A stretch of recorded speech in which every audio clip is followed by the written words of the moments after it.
नमस्कार दोस्तों, के एग्ज़ाम फाइट में आपका स्वागत है। कैसे हैं आप सभी? उम्मीद है आप सभी सही होंगे। दोस्तों, हमारा पिछला टॉपिक समाप्त हो चुका था, जो कि बेसिक इलेक्ट्रिसिटी से था। अब उसके आगे हम अगला पार्ट करने जा रहे हैं, जो कि चौथा है। दोस्तों, ये केबल्स के बारे में इसमें प्रश्न दिए हुए हैं और आपको इसमें पता चलेगा चालक क्या है, अचालक क्या है और अर्धचालक क्या है। दोस्तों, ये विभिन्न एग्ज़ामों के लिए बहुत ही महत्वपूर्ण प्रश्न पूछे गए हैं। दोस्तों, ये सभी पूछे गए प्रश्न हैं और मैं तुम्हें बता दूं कि ये यूथ कंपटीशन बुक से प्रश्न हैं और इनसे इनकी जो व्याख्या दी हुई है, इसमें से बहुत ही महत्वपूर्ण प्रश्न फंसते हैं। चलिए दोस्तों, इन प्रश्न को शुरू करते हैं। आज का हमारा पहला प्रश्न है, इलेक्ट्रिक हीटर का हीटिंग एलिमेंट निम्न में से किससे बना होता है? राइट आंसर है ऑप्शन नंबर सी, नाइक्रोम का बना होता है। इसकी व्याख्या देखते हैं। इसकी व्याख्या है, इलेक्ट्रिक हीटर का हीटिंग एलिमेंट नाइक्रोम से बना होता है। इसके अतिरिक्त इसका उपयोग विद्युत प्रतिरोधक भट्टियों तथा चूल्हों में भी किया जाता है। जैसे कि इसमें 55 से 88% Ni यानी निकेल और 15 से 33% Cr यानी क्रोमियम और 1.5% से Mn प्लस और इसमें लोहा भी होता है। चलिए अगला प्रश्न। दोस्तों, अगला प्रश्न है, घर्षण टेप इनमें से किससे बना होता है? राइट आंसर है ऑप्शन नंबर बी, असंजक युक्त संसेचित सूती कपड़ा। चलिए इसकी व्याख्या देखते हैं। घर्षण टेप असंजक युक्त संसेचित सूती कपड़ा का बना होता है। यह एक प्रकार का चिपकने वाला टेप है। यह बिजली के तारों व केबल के जोड़ को इंसुलेट करता है। चलिए अगला प्रश्न। पॉलीविनाइल क्लोराइड डेड डैश ताप के संपर्क में आने पर डेड डैश हो जाता है। राइट आंसर है ऑप्शन नंबर डी, निम्न भंगुर। पहले निम्न लिख देंगे फिर भंगुर हो जाता है। पॉलीविनाइल क्लोराइड पीवीसी यानी निम्न ताप के संपर्क में आने पर कठोर हो कर भंगुर हो जाता है। यह एक कुचालक पदार्थ होता है। ताप पर इसकी प्रतिरोधकता घटती है, इसलिए इसका प्रतिरोध ताप गुणांक ऋणात्मक होती है। अगला प्रश्न। दोस्तों, अगला प्रश्न है, निम्नलिखित में से कौन सा तापमान में वृद्धि होने का सही प्रभाव है? राइट आंसर है ऑप्शन नंबर ए, शुद्ध धातुओं के प्रतिरोध में वृद्धि। चलिए अगला प्रश्न।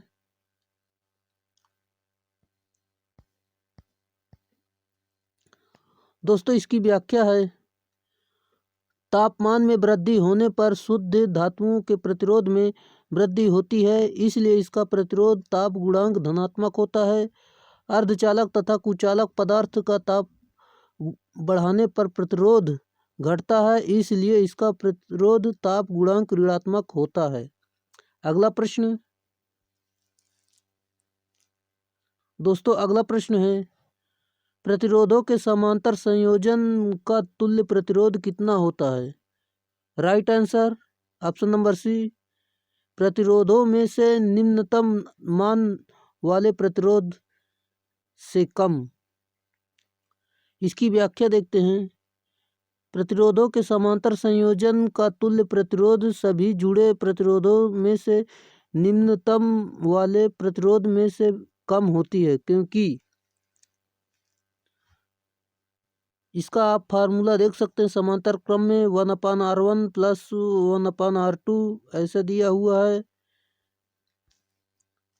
और प्रतिरोधों के श्रेणी क्रम में जो फार्मूला होता है R टोटल बराबर R1 plus R2 plus R3 dot dash अनंत तक होता है। अगला प्रश्न दोस्तों, अगला प्रश्न है डेट डैश दो या दो से अधिक तारों को एक साथ जोड़ने की एक विधि जिसमें वोल्टेज की न्यूनतम हानि होती है। Right answer option number C, जोड़ दो या दो से अधिक तारों या केबलों को एक साथ जोड़ने की विधि जिसमें वोल्टेज की न्यूनतम हानि होती है। किसी तार या केबल की लंबाई बढ़ाने अथवा किसी मुख्य विद्युत आपूर्ति लाइन में से शाखा निकालने के लिए तार अथवा केबल का जोड़ लगाया जाता है, जो कि विभिन्न प्रकार के जोड़ हैं। चलिए देखते हैं, जैसे ऐठा हुआ जोड़, मैरिड जोड़, टी जोड़, ब्रिटानिया जोड़, वेस्टर्न यूनियन जोड़, स्कारफेड जोड़, टैब जोड़। चलिए अगला प्रश्न दोस्तों, अगला प्रश्न है केबलों में शीथ का उपयोग डेट डैश के लिए किया जाता है। राइट आंसर है ऑप्शन नंबर सी, केबल में नमी के प्रवेश को रोकने के लिए। केबलों में शीथ का उपयोग केबल में नमी के प्रवेश को रोकने के लिए किया जाता है। शीथ सीसा या एल्युमिनियम का बना होता है। अगला प्रश्न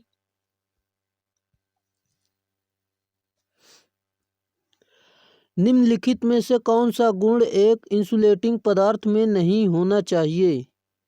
राइट आंसर है ऑप्शन नंबर ए, उच्च जल अवशोषण। इसकी व्याख्या है एक अच्छा अचालक पदार्थ के पास उच्च जल अवशोषण गुण नहीं होना चाहिए।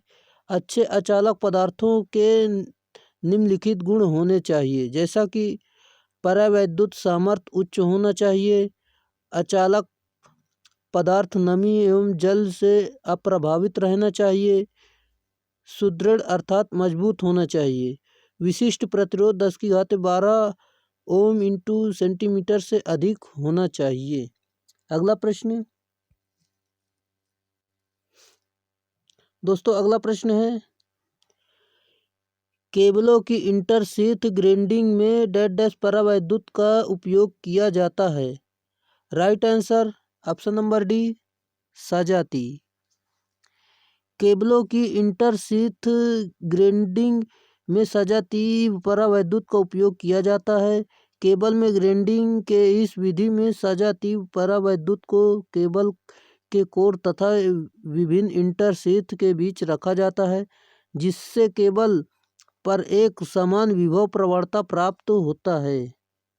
अगला प्रश्न है अभ्रक यानी माइका नामक सामग्री निम्न में से किसका उदाहरण है। Right answer option number D, विद्युत रोधी पदार्थ। अभ्रक नामक सामग्री विद्युत रोधी पदार्थ का उदाहरण है। ठोस विद्युत रोधी पदार्थ जैसे कांच, पोर्सिलीन, अभ्रक, कागज, रबर, एस्बेस्टॉस, लकड़ी, प्लास्टिक, ऊन इत्यादि। जबकि द्रव में bromine, transformer oil, switch gear तथा सर्किट ब्रेकर आयल, अशुद्ध जल इत्यादि। और जो कि गैस में होता है, गैस विद्युत रोधी पदार्थ जैसे नाइट्रोजन, ऑक्सीजन, हाइड्रोजन गैसें, वायु, कार्बन डाइऑक्साइड, हीलियम, नियॉन इत्यादि। चलिए अगला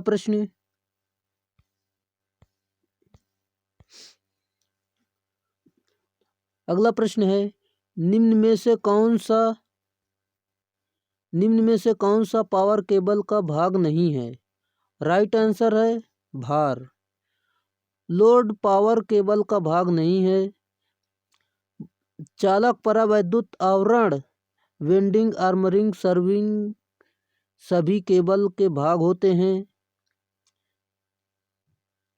और चालक के रूप में एल्युमिनियम अथवा कॉपर का प्रयोग होता है। परावैद्युत या अचालक आवरण के लिए कैम्ब्रिज का प्रयोग किया जाता है। धात्विक आवरण के लिए लेड अथवा लेड एलॉय का प्रयोग किया जाता है। वेल्डिंग के लिए फाइबर, कागज, जूट आदि का प्रयोग किया जाता है। आर्मरिंग के लिए गैल्वेनाइज्ड स्टील का प्रयोग किया जाता है और सर्विंग के लिए फाइबर युक्त पदार्थ, जूट, टाट आदि का प्रयोग किया जाता है। चलिए अगला प्रश्न दोस्तों, इसमें मैं बता दूं, जैसे कोर ये है, धात्विक कवच, आर्मरिंग ये है और बेंडिंग ये है, अचालक आवरण ये है। चलिए अगला प्रश्न, एक गैर हाइग्रोस्कोपिक विद्युत रोधन पदार्थ जिस पदार्थ को इंगित करता है उसमें निम्न में से कौन सा गुण मौजूद होता है? राइट आंसर है ऑप्शन नंबर सी, या हवा या मिट्टी से नमी अवशोषित नहीं करता। एक गैर हाइग्रोस्कोपिक विद्युत रोधन पदार्थों में हवा या मिट्टी के नमी से अवशोषित न करने का गुण मौजूद होता है। अगला प्रश्न, एक अत्यधिक उच्च वोल्टता केबल की वोल्टेज रेंज क्या होगी?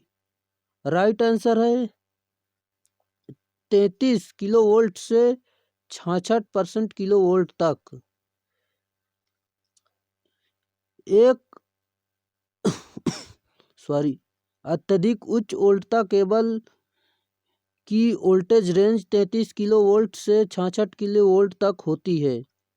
जैसे कि लो वोल्ट 1 किलोवोल्ट और हाई टेंशन वोल्ट यानी 1 किलोवोल्ट से 11 किलोवोल्ट, सुपर टेंशन लोड यानी 11 केवी से 33 KV, extra high tension load 33 KV से 66 KV, oil field and gas pressure से 66 केवी से 132 केवी। चलिए अगला प्रश्न,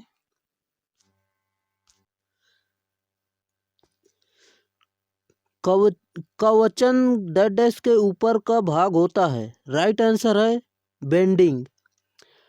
कवचन बेंडिंग के ऊपर का भाग होता है। केबलों के बाह्य आघातों से बचाने के लिए बेंडिंग के ऊपर कवचम का उपयोग किया जाता है। कवचन जस्तीकृत इस्पात या एल्युमिनियम के तारों का बना सघन जाली होता है। अगला प्रश्न, किस तापमान और वातावरण में एक कार्बन कंपोजिशन प्रतिरोधक रॉड को इसकी तैयारी के दौरान ढाला जाने की आवश्यकता होगी? Right answer option number B, hydrogen में 1400 डिग्री सेल्सियस। हाइड्रोजन में 1400 डिग्री सेल्सियस तापमान और वातावरण में से एक कार्बन कंपोजिशन प्रतिरोध रॉड को तैयार करने के दौरान निष्पादित करना आवश्यक है। अगला प्रश्न,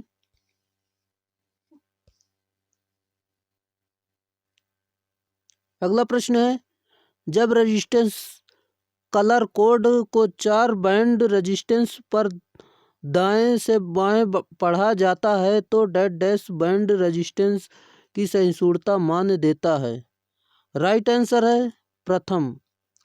जब रेजिस्टेंस का कलर कोड 4 बैंड यानी ABCD रजिस्टर द्वारा दिया जाता है तो दाएं से बाएं पढ़े जाने पर पहला कोड सहिष्णुता को प्रदर्शित करता है, यानी बाएं से दाएं पढ़ा जाए तो चौथा बैंड सहिष्णुता को प्रदर्शित करेगा, जैसा कि AB × 10⁻⁶ ± D, जहाँ की D टॉलरेंस होता है। अगला प्रश्न,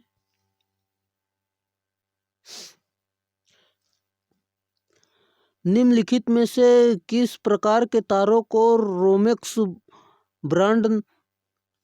ब्रांड नाम से भी जाना जाता है? चलिए देखते हैं। राइट आंसर है ऑप्शन नंबर डी, गैर धात्विक आच्छादित तार। गैर धात्विक आच्छादित तारों को रोमेक्स ब्रांड नाम से भी जाना जाता है। अगला प्रश्न,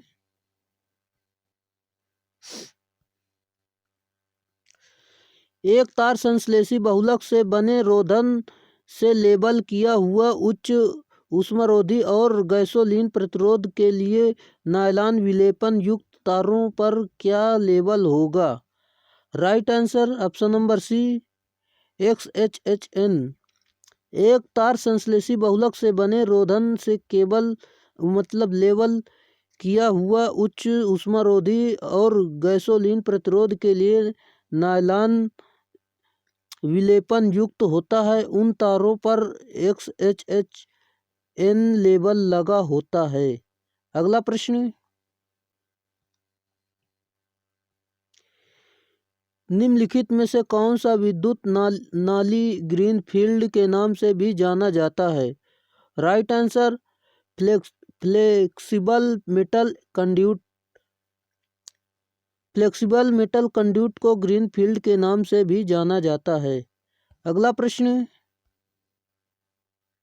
निम्नलिखित में से कौन सा एक केबल को भौतिक नुकसान पहुंचाता है? Right answer armour. आर्मर विद्युत केबल को भौतिक नुकसान से बचाता है। आर्मर स्टील का बना होता है। यह लेबल को यांत्रिक सामर्थ्य भी प्रदान करता है।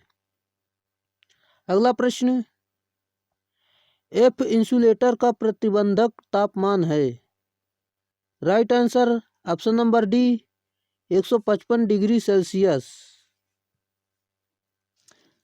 चलिए अगला प्रश्न। दोस्तों अगला प्रश्न है, निम्नलिखित में से किस पदार्थ में उच्चतम परावैद्युत क्षमता है? Right answer option number B, SF6 gas. SF6 sulphur hexafluoride gas का परावैद्युत सामर्थ्य उच्चतम होता है। इसी वजह से इसका उपयोग उस रेटिंग के स्विच गियर में किया जाता है। अगला प्रश्न,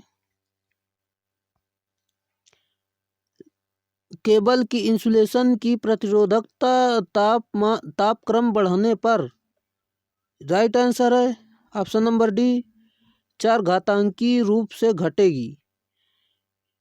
केबल की इंसुलेशन की प्रतिरोधकता तापक्रम बढ़ने पर 4 घातांकी रूप से घटेगी, क्योंकि इंसुलेटर का प्रतिरोध तापमान गुणांक ऋणात्मक होता है, इसलिए तापमान बढ़ने पर प्रतिरोधकता घटती है। अगला प्रश्न,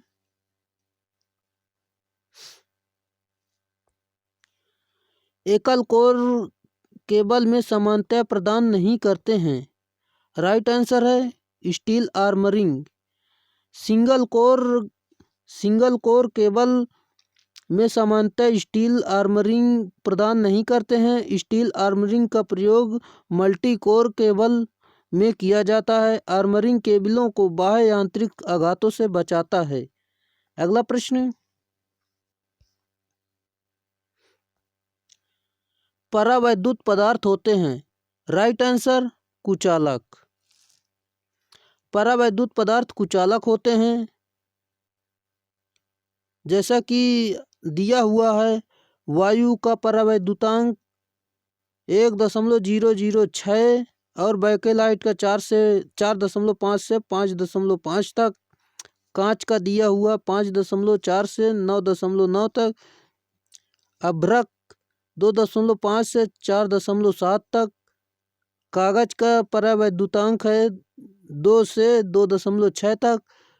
पोर्सलिन 5.7 से 6.8 तक।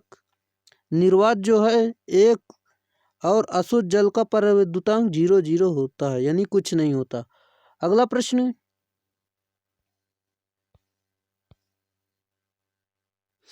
दोस्तों अगला प्रश्न है, निम्न में से किसका प्रतिरोध के लिए ऋणात्मक तापमान गुणांक है? Right answer option number B, carbon प्रतिरोध के लिए ताप गुणांक ऋणात्मक होता है। किसी चालक या पदार्थ का तापमान 0 डिग्री सेल्सियस से 1 डिग्री सेल्सियस बढ़ाने पर उसका प्रति इकाई प्रतिरोध में जो वृद्धि होती है उसे पदार्थ का 0 डिग्री सेल्सियस पर प्रतिरोध ताप गुणांक कहते हैं। जैसा कि फार्मूला दिया हुआ है, RT बराबर R01 प्लस अल्फ़ा 0T।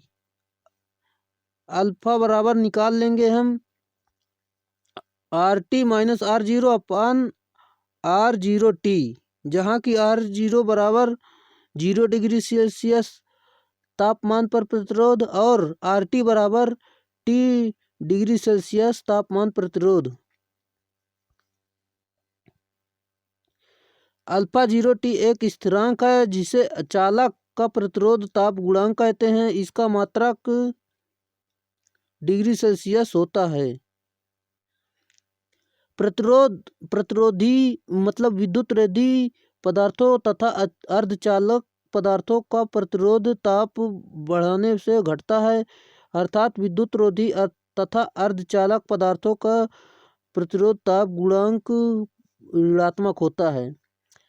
चालक पदार्थों का प्रतिरोध तापमान बढ़ाने से बढ़ता है और तापमान घटाने से घटता है, अर्थात चालक पदार्थों का प्रतिरोध ताप गुणांक धनात्मक होता है।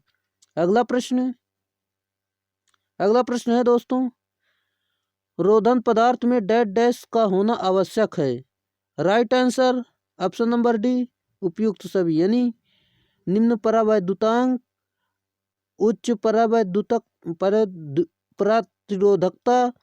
और ऑप्शन नंबर सी उच्च परावैद्युत सामर्थ्य। रोधन पदार्थ में निम्न गुण होना चाहिए, जैसे कि निम्न परावैद्युतांक, उच्च प्रतिरोधकता, उच्च परावैद्युत सामर्थ्य। अगला प्रश्न, किट कैट फ्यूज किस से निर्मित होते हैं? Right answer option number A, porcelain. Kit kat fuse porcelain से निर्मित होते हैं। यह सबसे अधिक प्रचलित प्रकार का फ्यूज है।